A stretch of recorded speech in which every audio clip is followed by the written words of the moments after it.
بسم اللہ الرحمن الرحیم۔ ایک عورت کہتی ہے کہ میرا خاوند کسی وجہ سے لمبی مدت کے لیے غائب ہو گیا۔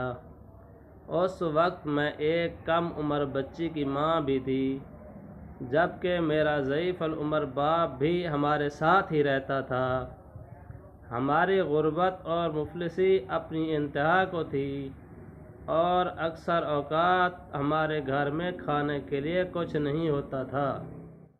اگر دوپہر کو کچھ کھا لیتے تو رات کو بھوکا سونا پڑتا تھا۔ صبر کے ساتھ ہم ہر حال میں اللہ کا شکر ادا کرتے تھے۔ ایک رات کو تو بھوک اور افلاس نے ہمارا امتحان لیا، جو اس سے پہلے کبھی نہیں لیا تھا۔ میری بیٹی کو شدید بخار نے آ لیا۔ بچی کی بخار اور بھوک سے بنی حالت سے مجھے اپنی اور اپنے والد کی بھوک بھول گئی۔ ایسی بے کسی اور لاچاری تو کبھی نہ دیکھی تھی۔ بے قراری حد سے بڑی تو مجھے اللہ تبارک و تعالیٰ کا یہ قول یاد آیا، بھلا کون بے قرار کی التجا قبول کرتا ہے جب وہ اس سے دعا کرتا ہے، اور کون اس کی تکلیف کو دور کرتا ہے۔ جی ہاں، ہر قسم کی تکلیف، چاہے وہ بھوک کی ہو یا بیماری کی یا غربت و افلاس اور گناہوں کی، کون ہے اس ذات پاک کے سوا جو اس سب تکلیفوں کو دور کر سکتا ہے۔ یہ سب سوچ کر میں اٹھی اور جا کر وضو کیا۔ واپس آ کر بچی کے ماتھے پر پانی سے بھیگی ہوئی پٹی رکھی اور اللہ کے حضور نماز کی ادائیگی کے لیے کھڑی ہو گئی۔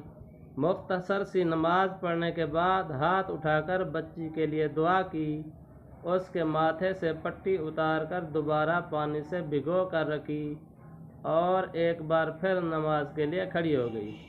نماز کے بعد ایک بار پھر بارگاہ الہی میں دعا کے لیے ہاتھ اٹھائے۔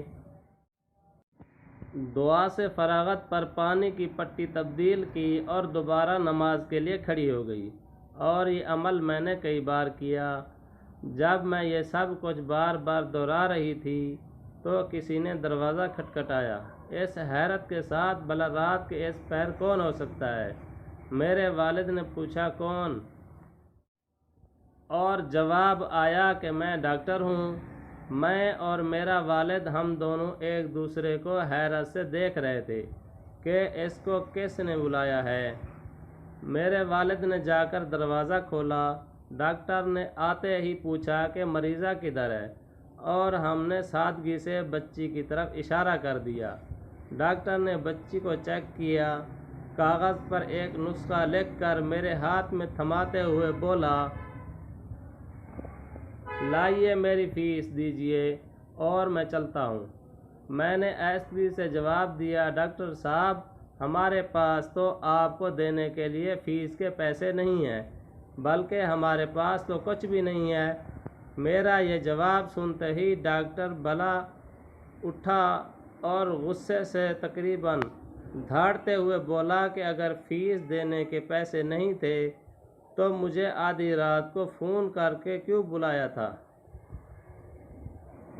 کیوں مجھے اس طرح بے آرام کیا ہے تم لوگوں نے؟ ڈاکٹر کے منہ سے ٹیلی فون کا سن کر مجھے لگا کہ ڈاکٹر غلطی سے ہمارے گھر آ گیا ہے۔ میں نے ہمت کرتے ہوئے جواب دیا، ڈاکٹر صاحب، ہم نے آپ کو ٹیلی فون کر کے نہیں بلایا، بلکہ ہمارے پاس تو ٹیلی فون ہے ہی نہیں۔ یہ سن کر ڈاکٹر نے مجھ سے پوچھا، اچھا تو کیا یہ فلاں شخص کا گھر نہیں ہے؟ میں نے کہا، نہیں ڈاکٹر صاحب، فلاں صاحب ہمارا ہمسایہ ہے۔ یہ سن کر ڈاکٹر تھوڑا خاموش ہوا اور پھر ہمارے گھر سے نکل کر ہمسائے کے گھر چلا گیا، اور ہم خجالت اور شرمندگی سے خاموش بیٹھے رہے۔ تھوڑی دیر ہی گزری تھی کہ ڈاکٹر ایک بار ہمارے گھر آ گیا۔ آنکھوں میں آنسو اور رندھی ہوئی آواز میں بولا،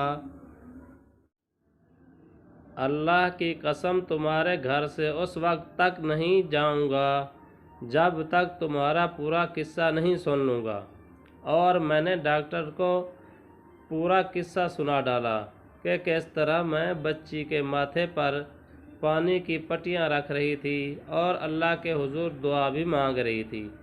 ڈاکٹر جلدی سے اٹھ کر باہر چلا گیا اور کچھ دیر کے بعد ہمارے لیے رات کا کھانا اور بچی کے لیے دوائیں اور کچھ گھریلو ضروریات کے سامان کے ساتھ لوٹا۔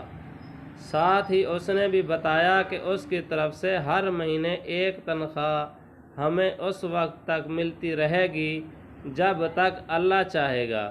جی ہاں، یہ اللہ پر بھروسے کی کہانی ہے۔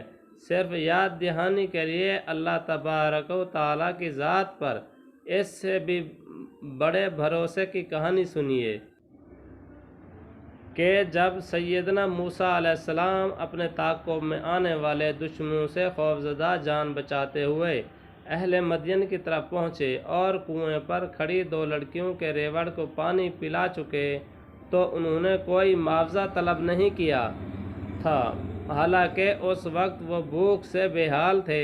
انہوں نے بقول قرآن مجید صرف اتنا کہا تھا، پروردگار کا میں اس کا محتاج ہوں کہ تو مجھ پر اپنی نعمت نازل فرمائے۔ اور پھر اس کے بعد کا قصہ آپ جانتے ہیں کہ اللہ کی طرف سے جواب یوں تھا کہ ایک لڑکی سے مفت میں شادی اور 10 سال کے لیے کام کا معاہدہ۔ جی ہاں، اللہ پر بھروسہ کیجیے کیونکہ اللہ تبارک و تعالیٰ ہی تو الکریم، الرحیم، القریب، المجیب اور الواحد الاحد ہیں۔ وہ ہمیں ہماری جنم دینے والی ماؤں سے بھی زیادہ پیار اور رحم کرنے والے ہیں۔ سبحان اللہ۔